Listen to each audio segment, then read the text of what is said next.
Go to Revelation 11:12. And they heard a great voice from heaven saying unto them, Come up hither. And they ascended up to heaven in a cloud, and their enemies beheld them. But if you look at verse 11 before that, it says, And after 3 days and a half, the Spirit of life from God entered into them, and they stood upon their feet, and great fear fell upon them which saw them, and they heard a great voice from heaven saying, Come up hither. So the come up hither is both a resurrection call and the ascension call. Now go to Revelation 4:1. After this I looked, and behold, a door was opened in heaven. And the first voice which I heard was as it were of a trumpet, talking with me, which said, Come up hither, and I will show thee things which must be hereafter. Now go to verse 4:5.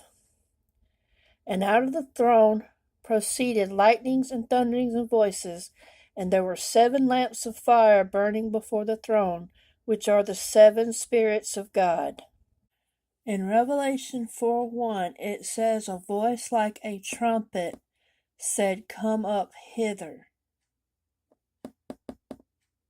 Okay?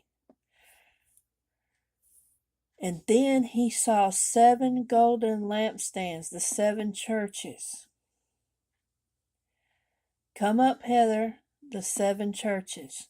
I just showed you that the come up hither was related to the resurrection concerning the 2 witnesses. So in Revelation 4:1, John associated the come up hither with the trumpet, and he associated the 7 churches with the lampstands. So that makes me think about the rest of it. For the dead in Christ shall rise first, then we which are alive, and those who remain, shall be caught up together with them to meet the Lord in the air, and so shall we ever be with the Lord. Be caught up here, okay, when they ascend, after we go work the harvest. John associated trumpets with the resurrection, and he associated Hanukkah with the 7 churches being gathered who are alive, and then he associated those who remain with the harvest that we would gather after this point. And of course the seals would be opened, somewhere in between here, right here. I also still believe that this is the time where the first fruits are taken to hide in their chambers for a while until the indignation, the seals be passed.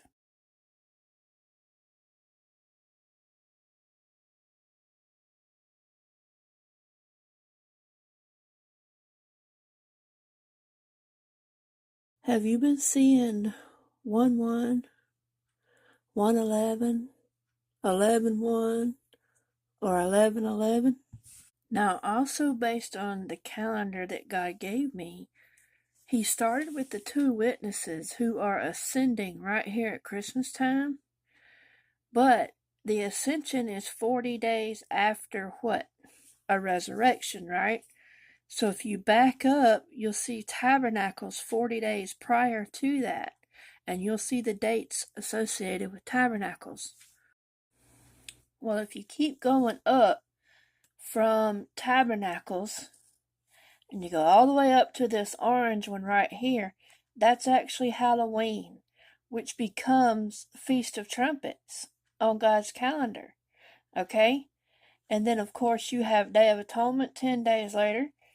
But if you keep going back all the way over to here, you come out on May 14th, or 15th, somewhere in there. Y'all don't forget the time zones. It's 24 to 48 hours on these time zones, okay? You come over here to May 15th, May 14th, May 16th, somewhere in there, and that's your Passover. That may explain why Israel was taken back into their land on May the 14th and 15th of 1948. Because when God gave me this calendar, one of the things he said to me was, I always take my people back to the promised land on Passover, right? So here's what I'm getting at with the 1-1, the 1-11, 11-1, and 11-11, all right? If you come back over here to this Day of Atonement, sorry about this ruler, it's going to come out around November the 9th. Now, here's what I'm getting at. If we're dealing with time zones and we have a 48-hour period that we have to consider when we're talking about rapture dates or possible rapture dates, we could be looking at a Feast of Trumpets that's somewhere between Halloween and November the 2nd, okay? Which would put our Day of Atonement somewhere between November the 9th and November the 11th, okay? So, here's what I'm suggesting might be a possibility. With the 1-1 and the 1-11, God may be using a play on calendars here, where he's talking about the first month, the first day, what the Jews consider the first month, first day. Okay? Which on this calendar that God gave me is actually 11-1, November the 1st. Okay? Then we come down here to this one, November 9th, 10th, and 11th. If it ends up being on the 11th, that would be the 11-11, November the 11th. But here again, it's a play on calendars. The Jews consider the Feast of Trumpets to be the first month. Okay, so even though they've already celebrated their Tishri, if this is God's true first month, which I think it is because this is the calendar he gave me, then the 11-11 or November the 11th would actually be a play on calendars 1-11, the first month, the 11th day, which would be the Day of Atonement. And we know that the tribulation period is going to start on Day of Atonement, and it's going to run through the Day of Atonement 7 years later. That gives you a timeline that's 7 years and 6 months long, okay?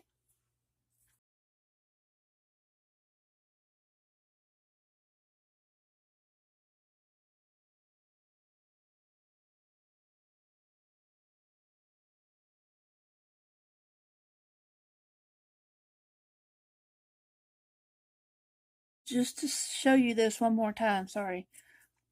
The 1-1 and the 1-11 is actually God using a play on calendars, I believe, where he's talking about the Feast of Trumpets is what the Jews would consider the first month, okay? And the 1-11, here again, a play on calendars where the Jews would consider that as the Day of Atonement, first month, 11th day, okay? But the actual date is 11-1, November the 11th on God's true calendar, and the 11-11 would be the actual Day of Atonement on God's true calendars. Excuse me, on God's true calendar. I'm asking a question. Is it possible? Is it possible that God's been giving us the date all this time? Is it possible? And I misspoke a second ago when I was talking about God's true Feast of Trumpets. I said November 11th. I meant November 1st. Is it possible that God's been showing us November 1st and November the 11th as his true Feast of Trumpets and his Day of Atonement as being the dates for the rapture? Is it possible? Now, throughout my teachings, there were several things that we had to look at and we had to consider when talking about the possible year of the rapture. One of the things we looked at were the moon phases. We talked about the moon menstruation and how it was a parallel to a woman's menstruation period from the book of Leviticus, and how you couldn't approach your bride or your wife while she was on her period. Okay. We also talked about the Jewish Hanukkah and how it needed to be on or near Christmas time for it to be a viable year of rapture. And we also mentioned that we needed to complete the 2,000 years from the crucifixion in order for this to be a viable rapture year. Now let's put all this together and see what we've got. In previous teachings, we talked about the 4 weeks of the moon cycle and how week 4 was going to be off limits because that represents the woman's menstruation period and the moon represents the bride in Bible prophecy. Now, one could argue that because we're getting a new body, we no longer have to worry about the menstrual cycle, therefore, this would not apply. However, we also learned in previous teachings that the sun and moon will not be fully in sync again until the second coming. So, with that being said, it is possible that Jesus will still honor the law of Leviticus and that he will still come, during a viable moon phase when he comes to gather these groups throughout the tribulation period. So keep that in mind. So, based on a crucifixion of 28 AD, if we add the 2,000 years later, it brings us around 2028. And if we take the 1948 when Israel became a nation, and we add the 70 to 80 years from Psalm 90:10, again that brings us to around 2028. Assuming a 28 AD crucifixion, let's take a look at some of the prophecies that will help us fine-tune the year of the rapture as far as a 28 AD crucifixion would be concerned. So another thing we have to consider is that when we look at the date of the crucifixion, we are not counting 2,000 years from the date of the crucifixion. We are counting 2,000 years from the year of the crucifixion. All right? Not the day, we're looking for the year. All right? So, when looking at a crucifixion in the year 28 AD, from May the 1st of 28 AD, we have to complete that year on April 30th of 29 AD. Okay? So, if we're going to run the 2,000 years, we have to start the count at 29 AD. So it would be May the 1st of 29 through April 30th of 30 AD. That would be the first year. Not 28 to 29, but 29 to 30 would be the first year of our 2,000 year count. So that we end on May the 1st, 2029 through April 30th of 2030. This is what completes the 2,000 years from the crucifixion year. So when looking at Psalm 90:10, it tells us that Israel is going to have 70 to 80 years before the second coming of Jesus. And we looked at May 14th, 1948, the day that Israel became a nation. If we add 70 to 80 years, that's going to bring us to 2018 to 2028. But also according to Psalm 90:10, this is not correct. Let me show you why. Okay, Psalm 90:10 tells us that Israel's strength, those last 10 years from 70 to 80 years, are filled with labor and sorrow. Okay, meaning the tribulation period will take place at some point during those last 10 years. Now, Daniel's prophecy extended upon that and told us that after 69 weeks, the Messiah was cut off. This is a direct reference to Psalm 90:10, where it tells us that Israel's strength is filled with labor and sorrow, but it is soon cut off, meaning 69 weeks are cut off. But instead of dying like Jesus, they're going to fly away. Okay? So if we look at that and we look at our final year from 2018 to 2028 through 2029, And we start right here at April 30th, which is the end of this final 80th year. We go back 69 weeks. It takes us to the week of Christmas to New Year's of 2027.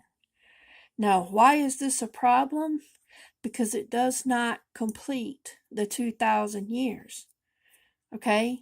The 2,000 years from the crucifixion was 28 AD to 29 AD.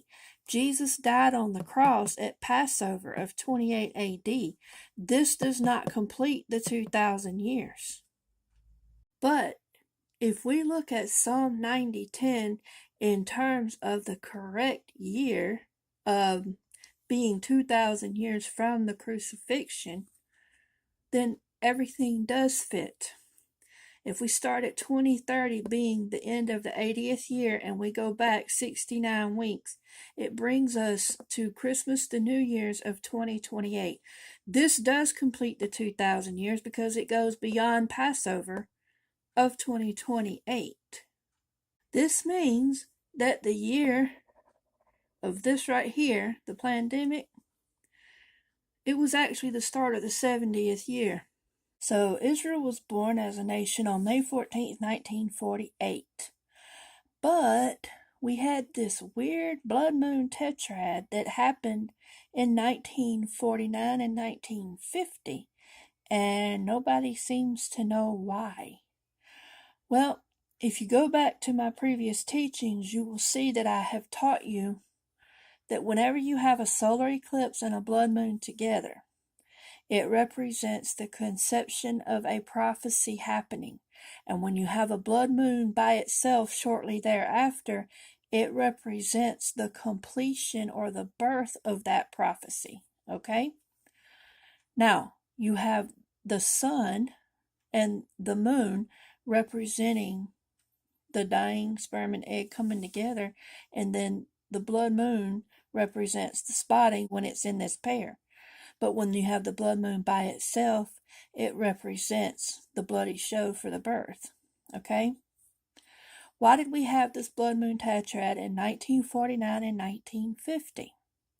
It's because Israel started becoming a nation in 1948, but it wasn't completed until here, 1949 and 1950, which is why Psalm 90:10, the 70 to 80 years, will start with the 1949 to the 1950. This matches what I was showing you earlier about the 2029 to 2030, completing the 2,000 years from the crucifixion of Jesus. So putting Psalm 90:10 together with the completion of the 2,000 years, we have established that this point right here, where those who are alive are gathered, because remember, we're going to feel it at Passover. The resurrection will take place at trumpets, when we will know it, and then we will become it. Those who are alive will be gathered right here at this Hanukkah. And then from God's true Hanukkah at the end of January to the first harvest, because remember, we're going to be sent back out to work the harvest to gather those who may be qualified for the rapture but didn't quite know about it for whatever reason, or they were not, they just didn't know about it. Okay, God's going to give them a chance to go. So from God's true Hanukkah to this first harvest, there's 4 months. Say ye not, there are 4 months to the harvest, but look upon the field, for it's already white. So the bride of Christ is already gathered here, but we're going to be sent back out. And then during these 4 harvest cycles, remember, you have the children and those who were qualified for the rapture but didn't quite know about it. We will all ascend with them during these harvest cycles, whichever group we go in. Okay, so we've established that these Hanukkahs right here, number one, the Jewish Hanukkah has to land on or near Christmas time in these years for the rapture to work. And we've also established at some point in time, this gathering right here has to be in 2028, December 25th through the 31st, somewhere in there for 2028. Now, the question we're going to run into at this point is pre-trib, mid-trib, or post-trib. So let's take a look. Let's look at 2028 as being the end of the tribulation period. In order for this timeline to have worked, somebody would have to be flying away right here according to Psalm 90:10. Nobody is flying away right here. And this has to be in 2028, not 2027. So this doesn't complete the 2,000 years. We can eliminate that. So let's look at 2022 to 2029. This would put 2028 at the Jewish Hanukkah, or Christmas time, actually. It may or may not be the Jewish Hanukkah that year. We'll look at that here in a minute, but there's nobody flying away at this point. The only group that is taken is right here at Passover on the last year, because Jesus said he would shorten the days for the elect, and the elect are gathered from heaven. So there have to be some elect, this last group in heaven, to be gathered, right? So it does complete the 2,000 years, but there's nobody flying away at this point. There's only 2 times during the tribulation period where people are actually going to fly away. Here at mid-trib, you have your 144,000. And then at pre-trib, you're going to have your Gentiles, any Jews that believe in Jesus, and anybody who possibly didn't know about the rapture, but they were qualified. And, of course, all the children. But nobody's going to be flying away in these years right here. This one, this one, this one, or this one. So if you have 2028, that Christmas of 2028, landing anywhere in these 4 years, then that's not a viable year for the rapture. So we're only looking at right here, which is mid-trib, and then right here, which is pre-trib. We looked at Psalm 90:10 in conjunction with 1948, plus the year of the resurrection. Jesus said he would raise us up in the 3rd day, meaning it could possibly go beyond the 2,000 years a little bit, okay? We could look at Psalm 90:10 in conjunction with 1950.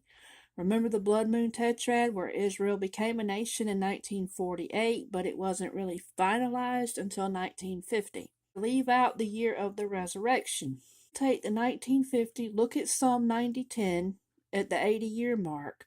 You've got to add the birthday year, because they will remain in their 80th year until the 81st year begins. So if we take April of 2032, which would be the end of the birthday year, and we go back 69 weeks, it brings us to the last week of December in 2030. So if we look at 2030 as being, as Psalm 90:10 said, when it's cut off and we fly away, there's only 2 possibilities. It has to be pre-trib or mid-trib, just like the 2028. So where does that leave us if we put it on a timeline?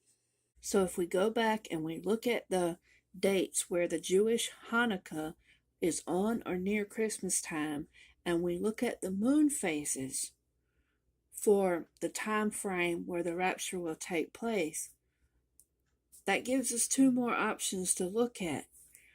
We've already discussed 2025 to 2032, with 2028 being the mid-trib. But that also gives us a possibility of 2027, with 2030 at mid-trib and 2034 the second coming.